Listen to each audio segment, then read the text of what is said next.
Sunita Williams अंतरिक्ष में 9 महीने बिताने के बाद धरती पर वापस आने वाली है, लेकिन यहाँ आकर उनके लिए नॉर्मल लाइफ में वापस आ पाना बेहद मुश्किल होने वाला है। अंतरिक्ष में गुरुत्वाकर्षण की कमी से उनके शरीर में काफी बदलाव हुए हैं, जिन्हें ठीक होने में महीनों या फिर सालों का वक्त लग सकता है। नासा के अंतरिक्ष यात्री लेरॉय चियाओ के मुताबिक अंतरिक्ष यात्रियों को धरती पर आने के बाद चलने में परेशानी हो सकती है। लंबे समय तक अंतरिक्ष में रहने से अंतरिक्ष यात्रियों में बेबी फीट की दिक्कत पैदा हो जाती है। उनका कहना है कि हवा और गुरुत्वाकर्षण न होने की वजह से अंतरिक्ष यात्रियों को स्पेस में वेट लॉस का अभाव हो सकता है और पैरों के पंजे की ऊपरी मोटी चमड़ी खत्म हो जाती है। इससे उनके पैर छोटे बच्चे जैसे कोमल हो जाते हैं और उन्हें चलने फिरने में परेशानी हो सकती है। बेबी फीट के अलावा अंतरिक्ष यात्रियों को बोन डेंसिटी लॉस का भी सामना करना पड़ सकता है। ग्रेविटी की कमी से बोन डेंसिटी लॉस की वजह से उनकी हड्डियां कमजोर हो सकती हैं। नासा का कहना है कि अंतरिक्ष में बिताया गया हर महीना 1% बोन डेंसिटी को कम कर देता है।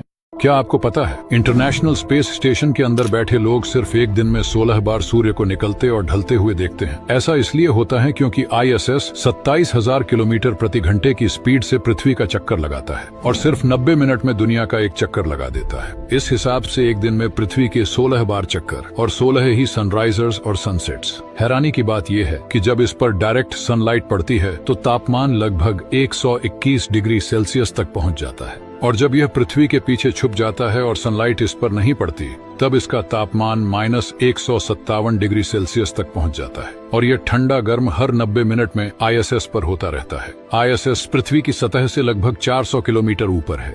क्या होगा अगर आप एक ब्लैक होल में गिरकर वापस बाहर आ जाएं? देखिए, ब्लैक होल में गिरना एक वन वे ट्रिप होता है। जैसे ही ब्लैक होल के इवेंट होराइजन को क्रॉस करते हैं तो आप कभी भी इस दुनिया में वापस नहीं आ सकते। लेकिन इमेजिन करते हैं कि आप ब्लैक होल के चंगुल से छूटकर बाहर आ जाते हैं, तब इसके बाद आखिर क्या होगा? ऐसी परिस्थिति में आपके लिए दुनिया पूरी तरह से बदल जाने वाली है। दरअसल टाइम डायलेशन के प्रिंसिपल के अनुसार हाई ग्रेविटेशनल फोर्स वाले ऑब्जेक्ट्स के करीब समय धीमा हो जाता है। अब क्योंकि ब्लैक होल यूनिवर्स में सबसे ज्यादा ग्रेविटेशनल फोर्स रखते हैं, तो समय इनके अंदर पूरी तरह से रुक जाता है। कहने का मतलब ये है कि ब्लैक होल के अंदर चाहे आप 1-2 सेकंड्स के लिए ही क्यों ना रहो, पर ब्लैक होल के बाहर आने पर आप देखोगे कि लाखों या करोड़ों साल बीत चुके हैं और दुनिया बदल चुकी होगी। और ये भी मुमकिन है कि आप उस नए माहौल में सरवाइव ही नहीं कर पाए, क्योंकि इतने सालों में ब्रह्मांड कितना बदल चुका होगा, इसका अंदाजा लगाना भी मुश्किल है। एक ऐसा समुद्र जिसमें आप चाहकर भी डूब नहीं सकते। इस समुद्र में आप कितना भी अंदर चले जाओ, आप डूब ही नहीं सकते, बल्कि आप इसके ऊपर तैरते रहोगे। इस समुद्र को डेथ सी